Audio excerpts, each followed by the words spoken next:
Hello? Can't you hear me? Mm.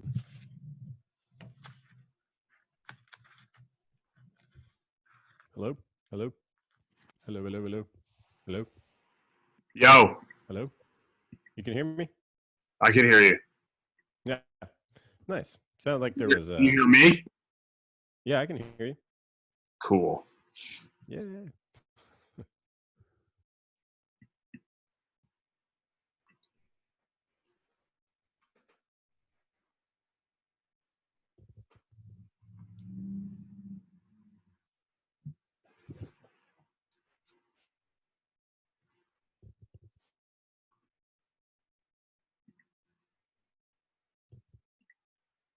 All right.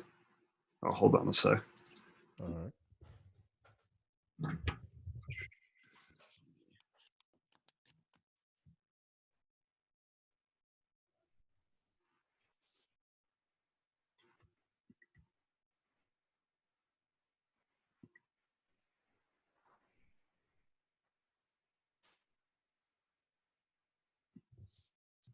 Can you hear me? Yeah.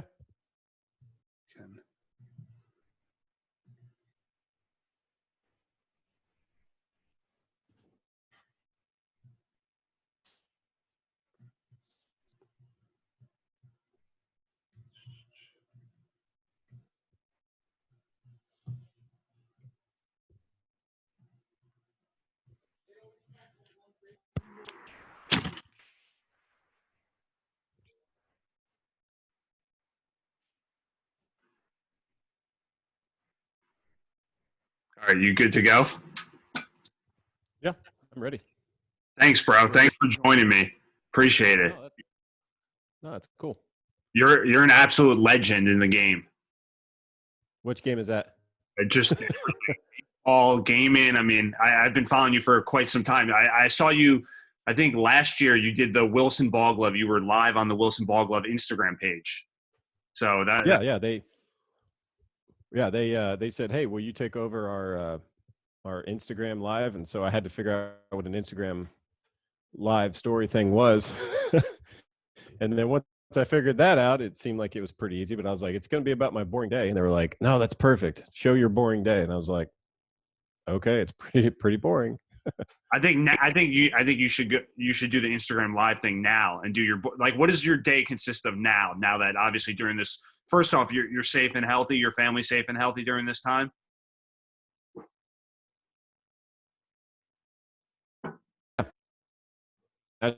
We got a little quiet neighborhood, and I come home and I just chill out. But the off season's lasting even longer. Like, get me out of here. But no, a typical day, wake up, make sure the kids are fed. They have to do school to a certain degree. And yeah, that's about it. That's about it. Do stuff around the house. I do some stuff on Twitter. I started a podcast myself just because I was the last person on the planet that didn't have one. So now everybody has a podcast. I saw that somebody posted that. They're like, yeah, yesterday. They're like, everybody has a podcast. I want to get in line to do like the next big thing. It's like, well, everybody has a podcast. At least people are doing stuff, you know. Like, what else are you going to do during this time? So, yeah, you got to do something. I listened to your episode 1. What does your podcast consist of? Why don't we tell everybody what your podcast consists of? My podcast, it's called The Inner Monologue of Dim Tillard, and it's really that's all it is. It's me sitting here. I'm in my office in my house, and I just it's segmented because I wanted to. I don't know. To me, it's easier to think that way. But I have a segment where I talk about stuff on my shelf. I got a segment where I look at old notes in my phone. I do a little interview section. I'm trying to get a job right now till baseball kicks back up. So I started recording my job interviews. That was a real job. And then after that, just episode. Oh yeah, definitely need a job. I've gotten like maybe 5 job interviews over the phone. So yeah, I really need baseball to kick back up. Oh, dude. So who would you be playing for this year? This would be your what year? This would be season 18, and I'd be with the Nashville Sounds. Okay, and that's Texas Rangers affiliate. It's a AAA team. Yeah. Yep. That's cool. 18th season, man. What keeps you going year after year? What keeps you going? Money. No, no. I mean, you don't make a ton of money in the minor leagues, which is basically what I've been in for most of my career. I guess out of the 17 seasons I've played, 16 of them have been in the minor league. So I don't know. I don't know. It's something I can do, and somehow I keep getting a job. But every year, I think I'm done. Every year, I'm like, okay, I got to find a new career, and it's just hard for minor leaguers that don't have a lot of schooling and things like that and job experience outside of baseball. It's hard for them to get a job. That's why that's a segment in my podcast, because I'm showing people that just because you play baseball, it's cool, yeah, but once that's done, it's like, what do you do? Yeah, that is true. Well, you could do something with baseball coaching or lessons. Have you given any thought to something like that down the road? Or Yeah, but I mean, even right now, I mean, we're all quarantined, so you that can't is really do true. much. That is But yeah, I mean, my dad was a coach. He played before that, so I grew up in baseball, and I mean, I think I could do it. I think I could be a coach, but I don't know. You got to be all professional. I don't think I could have a Twitter account if no, I was a definitely not. coach. I got to look, yeah, I got to look mature and professional, and yeah, that's just not me right now. Well, you could come here and work here. You could help us sell some baseball bats and gloves, but we're in New Jersey, so it's a little bit far a commute, right? Oh, Jersey, huh? Yeah. No, yeah. How are you guys doing up there? Right? Isn't We're that a doing all hotbed? right. Yeah, we're doing all Yeah. right. It's obviously the worst of the worst here, but we're hoping that things get better. We're at least on lockdown till about May 15th, and then we'll see. I don't know. Around here, I think we have a different type of attitude. Like, people think that they're really still going to have a high school baseball season, but it just doesn't. Like, it's Alaska canceled their high school baseball season, so I just don't see it happening around here. So Alaska has high school baseball? that's what somebody said on the phone too to me. Somebody said Alaska I'm has just high school kidding. baseball. Yeah. No, they play. My dad was actually, he played, I don't know what year it was, but he played in some game where they start the game at like midnight because it's where it's daylight like all day or something. Yeah, yeah. No. I don't know much about it. We used to have a VHS copy of that, but it got lost in translation. I saw your tweet about your daughter. You said VHS and she thought you had a disease. That was funny. Well, I mean, with all this stuff, talk about, stuff being contagious and all this stuff. And yeah, I mean, I love pop culture. I love the 80s. I love the 90s. I mean, growing up in it, it's really fun. And it's interesting to see. I know that I'm old because all these trends are starting to come back around, where, where I was like, I remember that. And they're like, oh, this is cool. And I'm like, is it? I mean, it really wasn't cool then, but all right, whatever. So now I see my kids getting wrapped up in this stuff, and I'm trying to educate them on the stuff that matters, That's like that's like funny. VCRs. So when did you because you have an interesting delivery pitching. When did you change like that? Now, were you recruited in college to go pitch? Were you always a pitcher, or was it's something that you developed over time? I was always a catcher, Catcher. actually, and my junior year of high school, I caught everybody that was going to go out for pitching that year in tryouts, and my coach was like, "Hey, what do you think? Are we going to be good?" And I was like, "Nope." like like we had lost a couple of our best pitchers, and I was sitting there like, man, I just want to win. I was like, let me pitch. And he was just like, well, we don't have a catcher, so we found a kid on the team that could catch me, and I did really well, but I still liked catching. I only pitched because I just wanted to win, and I felt like I could do a good job. And then the next year, my senior year, I had 4 scouts looking at me in high school, and 2 of them were looking at me as a catcher, and 2 of them looking at me as a pitcher. And anyway, I got drafted twice. I got drafted the first time out of high school in '01 by the Brewers as a catcher, and then again in 2002 with the Brewers as a catcher. But I went to junior college. I'd actually hurt my left arm swinging. I throw right-handed, but I used to swing it, man, as hard as I could, Hmm. and that ended up hurting my shoulder. But once that got healthy, by the time I signed with the Brewers to go play, they liked me more as a pitcher than a catcher. But I mean, they're like, you're gonna have a longer career as a pitcher. Yeah, That we was weren't that kidding. was a long time. Yeah, that was a long time ago. So my when did career, this whole like my career can delivery? vote now. You do a different type of delivery that like not a lot of people do anymore. It seems like there's Yep. always like one generational pitcher that does this delivery. Describe that delivery. I mean, it's just sidearm. There's a lot of guys that, they'll say it's more submarine or something like that. But Yeah. basically, I mean, when I got drafted, I was kind of a 3/4, not straight over the top, 3/4, and did that for 7 years. And then 2010, it was in spring training. The Brewers were like, "Hey, we want you to drop down and throw sidearm." And I was like, okay. So I threw a bullpen and then took a day off. And then the next day I was facing live VP. I was facing Ryan Braun, Prince Fielder, and Corey Hart. And I'm like, I just learned how to throw this. Like, I don't want to hit these $50 million people right here. So I'm just kind of trying to lay it in there, and they were smashing balls to oblivion. So I was like, all right, my career's over. This was a bad idea. But then I got mad one day in spring training. Or during one of the spring training games, I was just getting knocked around. And so I just started to see how hard I could throw. Because before, when you start talking about submariners and sidearmers, they want the gimmickiness, and they want the movement, and they want the angles and all this. But to me, the main thing that I've had success with is I just throw harder than most guys from there, or I did at the time. So what were you throwing, like 96, 97? I mean, no, not at all. Oh, okay. over the top. Yeah. In 2008, I was throwing 95 pretty consistent. So when they dropped me down, I was kind of surprised. But that year in 2010, I was sitting probably between 90 and 92. And I don't know. There's no instructional booklet how to throw sidearm. I mean, maybe there is now. There wasn't then. I looked online, but I kind of just wrote my own, figured out what worked, what didn't. And over the years, I've been able to help other guys, that go through this transition, and they think, well, maybe I should do this. And I'm like, well, that was called 2013. And they're like, well, maybe I should try this. I'm like, that was called 2012. Like, maybe I can help them, get through a season without having to, do a trial and error and try to, not fall into some of the pit holes that I fell into. But there's a certain way of training that if you don't do it right, I mean, you can, you won't be helping yourself out. So that could be a job that you could do. You could do that training going forward. Yeah, there's actually a website called sidearmnation.com. And there's a guy that used to be a sidearm pitcher in pro ball. And he just offers instructions. They do camps. They came to Nashville one year, and I did a camp. And I was very surprised how many sidearm pitchers are out there. But they're starting to draft them a lot. I think guys, I mean, there's probably a dozen in every draft class that of pitchers that, throw sidearm, which is strange. But that's the way to go. So how's I know you've been in the league now this would have been your 18th year.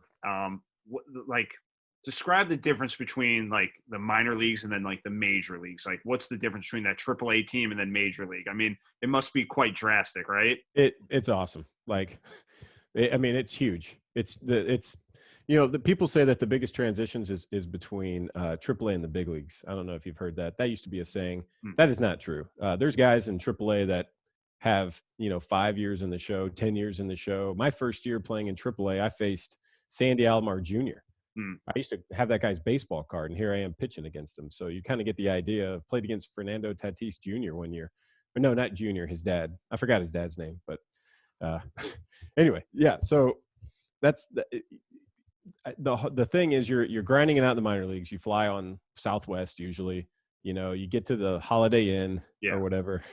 And then you play your game that day. In the big leagues, it's finish up a game.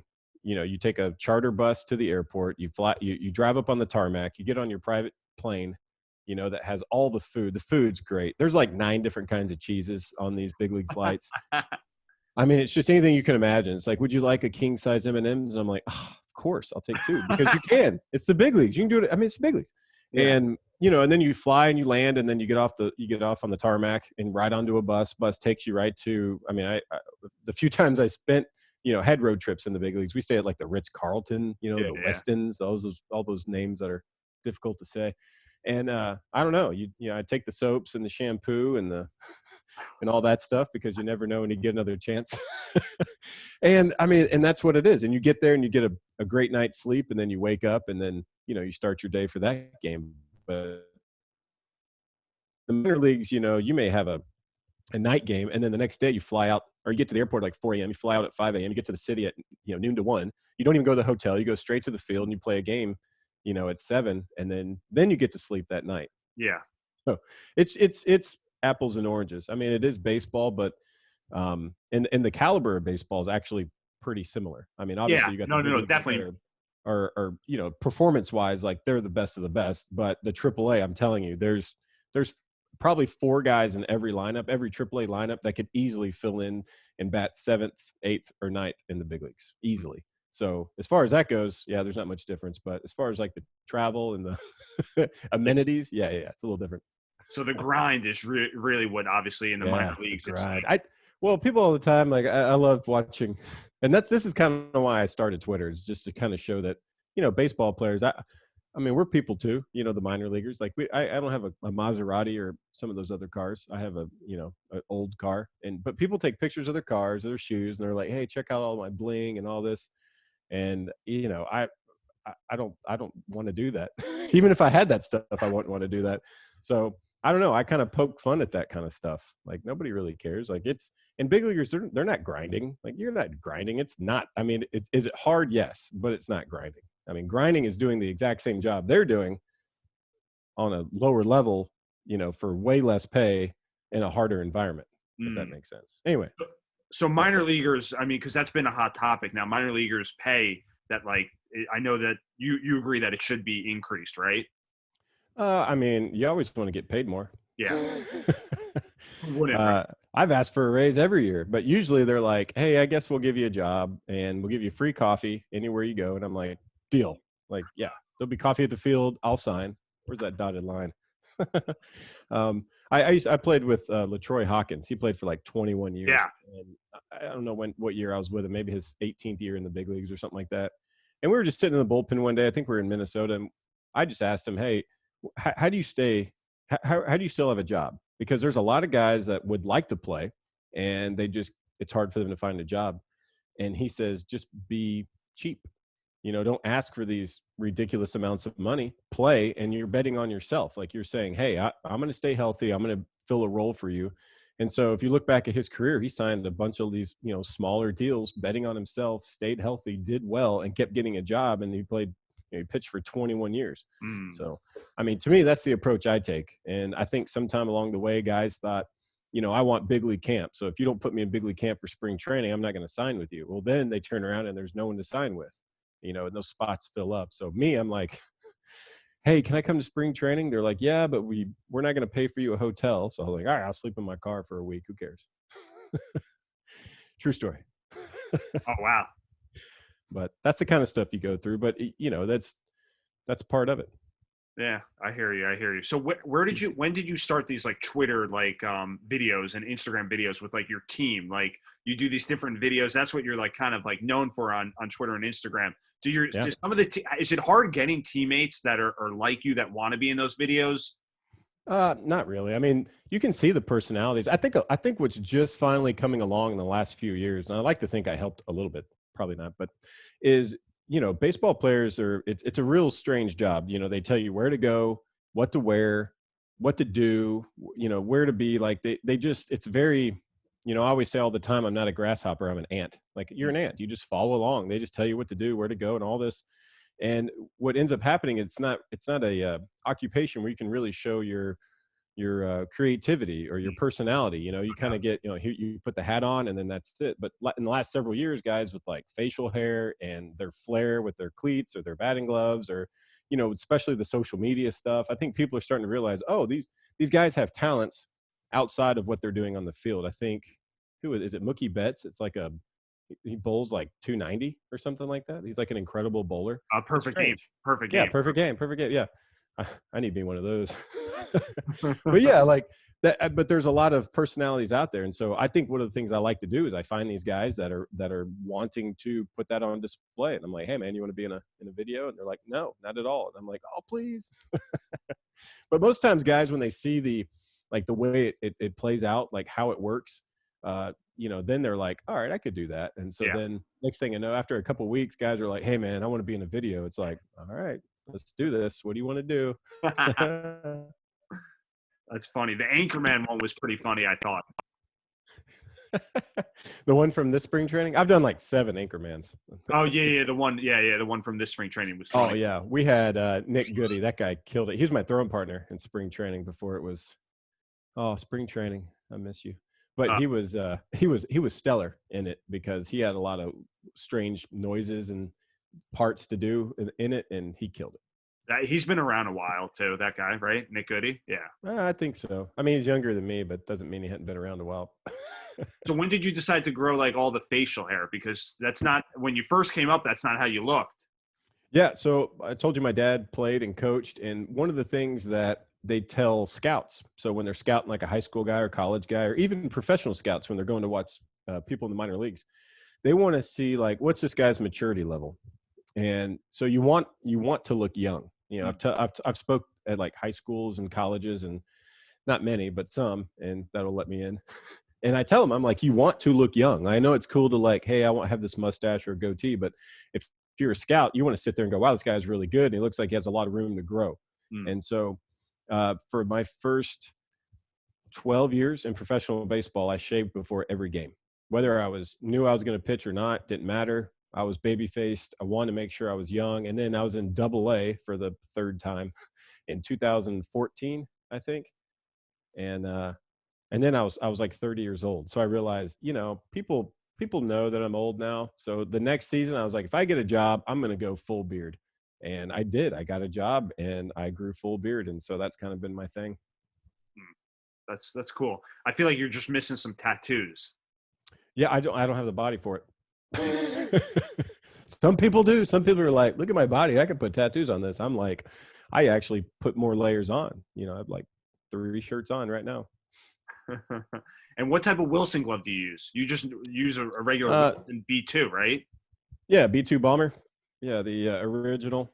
Actually, they don't make it in a. Let me see if my cord stretches this far. I'll grab it. There we go. Yeah, the B2 Bomber. It's just a normal. This one's pretty old. It broke, but it fits and it works. I was actually going to promote this one this year to my pepper glove before batting practice. Oh, I miss baseball. But yeah, they used to make it in a 12, and now they don't make it in a 12. The biggest one they have is a 11 3/4. But my whole philosophy on gloves, and it's interesting too. I haven't had a Wilson contract in like 10 years, but I do stuff for them. I tweet for them or whatever, and they give me free stuff. Which to me is the only thing. I mean, that's the best part. I love free stuff. I need to put that in my bio on social media. I love free stuff because that's the coolest part about having social media and followers and stuff. For some reason, people just give you free stuff. And so I don't know if that glove was free, maybe, probably. That's cool. That's cool. I need to play catch today too. Man. Who's your throwing part? Like who do you play catch with? How old are your kids? My oldest is 11, and we'll play catch sometimes, but I can't really let it loose because he'll be smart enough to kind of move and try to catch it, but I don't know. It ends up we have to go chase it. So actually, I throw it with Tarpey McGaragerson. I set him up in my garage, and I throw to him, and hopefully the neighbors don't care. They haven't complained yet, but it's a very close quarters, and so I use one baseball. And I'll just throw it into the screen and then have to field it, you know, when it rolls back. So kind of a leg workout. I like to field. You know, I'm a pitcher. I wish I could be a position player. They have a harder life, but coming from a catcher, so yeah. I used to be in on every pitch. You know, as a catcher, you're hitting, you're running, and when you're behind the dish, it's almost like you're pitching too. You're just totally involved. And now being a relief pitcher, it's like I do about as much as the bat boy most years. Like they probably do more than me actually, but that's kind of the level of activeness. I heard you on a previous podcast that somebody asked you that question, like, what do you do? I thought that was a stupid question. They were like, what do you do during games? I was like, come on, don't let him like, you know, and then you were like, yeah, you said the same thing. I do some years I do less than a bat boy. I was like, oh, yeah, it's a true story. I mean, one year, so I'd never spent time on the Phantom DL, you know, where you're there, but you're hurt. I don't even know if that's legal or not. I don't know all the rules to it. Anyway, so one year they were like, hey, you made the team in AAA, but you're going to start off on the Phantom roster. And I was like, oh man, that's brutal. And I ended up staying like at half the games of the year. Like if you play 140 games, there's like 70 games I wasn't even active, but I was there, you know, and there was times where I'd throw 3 days in a row, and then there'd be times where I wouldn't throw for a month. And that's probably the hardest thing I've ever had to go through is that kind of sporadicness of being ready to face hitters. But yeah, there were some years where I'm like, did I even do anything through like 50 innings? That's nothing, man. I'd thrown 50 innings to Tarpey since I've been in isolation. That's how you're able to go, you know, year after year because of, you know, you have that longevity now looking back on it, right? Yeah. I mean, so last year I threw more innings than anyone in the minor leagues. Oh, really? And any team, any level. And people are like, oh, how'd you do that? You know? And I'm like, well, I turned what probably was a bad thing into a good thing. There were several years where I wasn't really used. I was abused in certain ways, but I wasn't really used a lot. And so talking about freshness, I mean, you see those guys in the big leagues that throw 200 innings every year. Those are the freaks of nature. Those are the guys that make a lot of money, whether they're really good or not. Because if you throw, 200 innings plus in the major leagues, it means that somewhere along the way you're doing pretty good, because they're not going to leave you out there if you've given up, 8 runs a game through 5 innings, right? So these guys that's kind of used to be the marker. If you could, throw 200 innings a year in the big leagues, you were pretty good. Yeah. So not sure I was going with that, but no, we got the point. They're freaks of natures. That's why they get paid. The contracts are crazy. Yeah, and so that's why I felt like I had more of a fresher arm. If there's a guy that's throwing out of the bullpen and he throws 70 innings a year, and then one year he throws like 30, and then the next year he throws 200. It's going to go one or two ways. He's either going to get hurt, or he's, going to be like, wow, I'm super fresh. And I didn't throw 200. I threw 150 something, but yeah, that's kind of the idea. Like how fresh your arm is. And Were you used like every day last year? No, I was actually a starter. Well, so there was probably about a month stretch where I would start one game and I'd throw, 5, 6, 7, 8, even through 9 innings once. And then had a day off. I'd go sit in the bullpen just in case they needed somebody. And then the next day I would actually pitch out of the bullpen and then have a day off, and then would actually start the next day. So I was throwing, 3 times in 5 days, 6 days. One week I had last year. Yeah, last year. Yeah, I had like 17 innings one week or something, or 20. I don't know. But it's just being willingness, the willingness to be able to go out there and play. Like nothing else matters except for going out there and play. I tell young guys all the time, they're like, they're like, oh yeah, I need a day to protect my arm and blah. And I'm like, well, one day they're not going to ask you how you feel, and they're not going to want you around. Like you just got to be willing to go. My job is to pitch. Whatever I have to do after the game that night, in the morning or lunch, whatever it does to lead to that moment where you can get on the mound. Whatever you got to do to your body to get it ready to pitch, that's all that matters. And so, anyway, I'm just kind of paranoid, as you notice the beard and the eye wrinkles, like just a little crazy. How many hours are you sleeping a night? I don't have to sleep anymore. During the season, like if I need sleep, I mean, I don't know. I don't have them. I'm a dad. I got 3 kids. I don't really have to sleep anymore. I sleep maybe good sleep, a couple hours a day. I hear you. I'm looking at your name. I keep getting confused. Dim Tillard. Like, yeah. What made you come up with that? Is that supposed to trick people, or is that just kind of like, what's the reason for that name? No reason. I mean, I was getting Twitter in April 2013. I was in independent ball, and I was living with this family in their basement. And my wife, she was on the phone. They were in Nashville. Like, our whole family couldn't come and live. Yeah. They had school and stuff. And so I'm in this basement. My wife was like, if you're done with baseball, you need to have, the next thing. And she was in marketing and things like that in college. So she thought, hey, you need to get Twitter, Instagram, or, Facebook or whatever was out there at the time, MySpace. I don't know. That was gone. But like, you need to start putting yourself out there, because that's how you make contacts to lead to another job. And so I didn't know much about it. I was with teammates with Axford the previous years. And so John Axford, he had Twitter and he talked about it a lot. And I learned some things to do on Twitter and some things not to do on Twitter. Yeah. But I didn't see any good things about it. Like, I didn't see enough good things about it for me to want to do it. But now I love it. She regrets it that because I kind of went off with the Twitter. But I don't know. It's just a way to, I don't know, have a good time and not try to read too much into some of this stuff. To me, it doesn't have to be all evil. Just make it fun.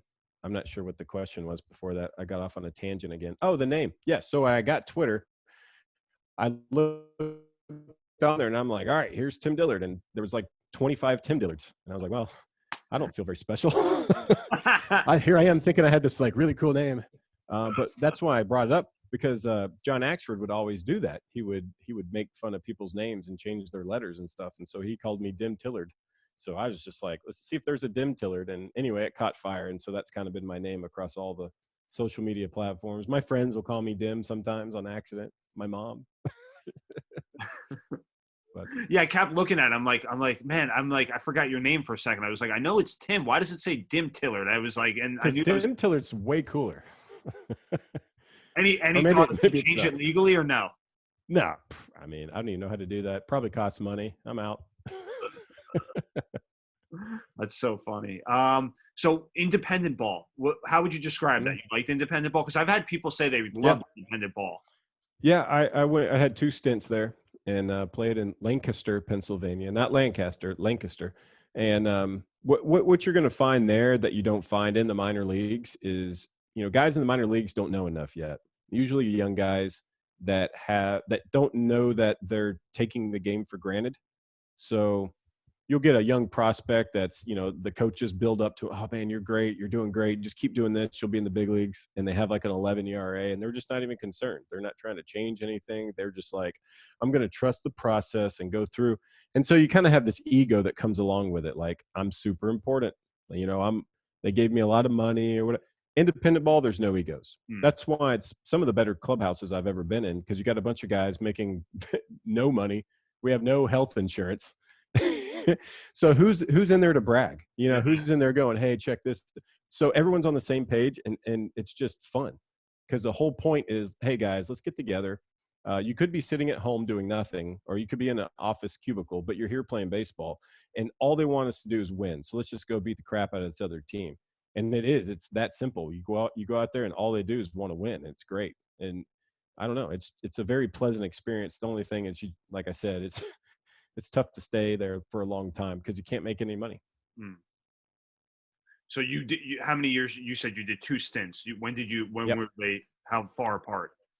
Yeah. So after the 2012 season, I couldn't find a job in America, and I went to Mexico for 2013. And I was there for about a month, and I got released. I was doing well, but they have different rules down there. They can only keep 5 foreigners, and so they had 4 hitters, and I was the only pitcher. But they wanted to pick up another hitter, so I was kind of guilty by association. And so I got kicked out, and then called Butch Hobson.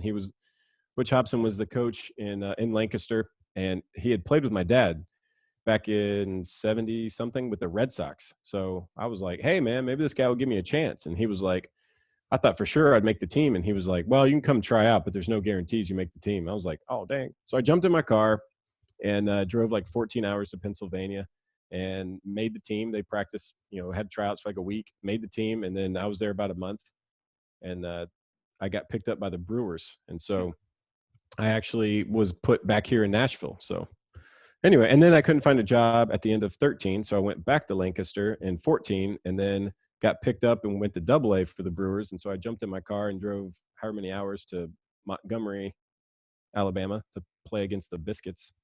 I don't know. It's not the path that I want. I set out to have like 10 years in the big leagues, which is probably what most people's goal is to play 10 years in the show. That's kind of the measure mark. But I don't know. Anybody that plays baseball has an interesting story. It's a unique story to yourself. Mine is just bizarre, just like everyone else's. But to think that it's supposed to go one direction is kind of foolish, like, because you have no control over that. You just do the best you can with what you got. So that's what I do every day. I just try to make it the best day I can. That's awesome, man. That's awesome. I feel like there should be a movie about your life, your baseball life, at least. Oh man, hey, if I make it back to the big leagues, I'm calling Disney. I'm calling Disney myself. I'm rooting for you. Who would you want to play as far as yourself? Who would be the actor? No, I'd play it myself. Play yourself. I don't know. I don't know. It'd have to be somebody that kind of looks like they can play baseball. I don't want an actor that, I don't want Freddie Prinze Jr. like he was in a baseball movie. It's like, can he play baseball? Yeah. I'm saying no. The go-to answer like years ago would have been Kevin Costner. He was in like every baseball movie. He looks like he could play baseball, but he doesn't have a beard. No, I mean, you can get a beard put on. Look at the Lord of the Rings. Yeah, not many people with beards. He was in Bull Durham, and then Field of Dreams, and then For Love of the Game. Yes, I actually met the guy that made Bull Durham about 3 or 4 spring trainings ago. Ron Shelton, I think's his name, and he just talked to me about how that movie came about. He also wrote Tin Cup with Kevin Costner, and anyway, just to kind of see that process, because I'm fascinated by that. Like I went to school for, I majored in undecided, so I don't really know what I wanted to do then, because who does, right? You're in college, like, what do you want to do with your life? But looking back, like now, I kind of wish I'd done more film stuff, things like that. But I like movies. I love them. I love TV shows. I like all the streaming stuff that they're doing. I think there's a lot of interesting ideas out there. I think there's a lot of terrible ideas out there. So I was telling this guy, like, hey, man, I have great ideas. Hire me. He's like, well, I'm looking for a job too. And I'm like, so I would love, that'd be awesome. I'd love to write a baseball show for one of these streaming places. I think I could do that. Have you seen the show Eastbound and Down? I watched like the first episode when it came out, Mm. and then like I didn't have HBO, so I never, and I could never watch it again. Yeah, But I know all the clips and all the stuff that happens, because that thing was people loved watching that one in the clubhouse. They would always talk about it. That's what I'm saying. I think a show like that, with like your story, you know, people would love that. I think that one's fantasized a little bit. Like, Yeah, definitely.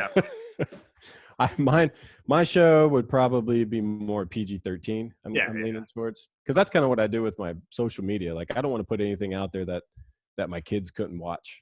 That's true. Good point. Because I think rated R movies and TV shows nowadays, like the reason that stuff's rated R is because they didn't have good enough writing, so they just started dropping in all this other stuff that you don't really need to kind of make it funnier or whatever.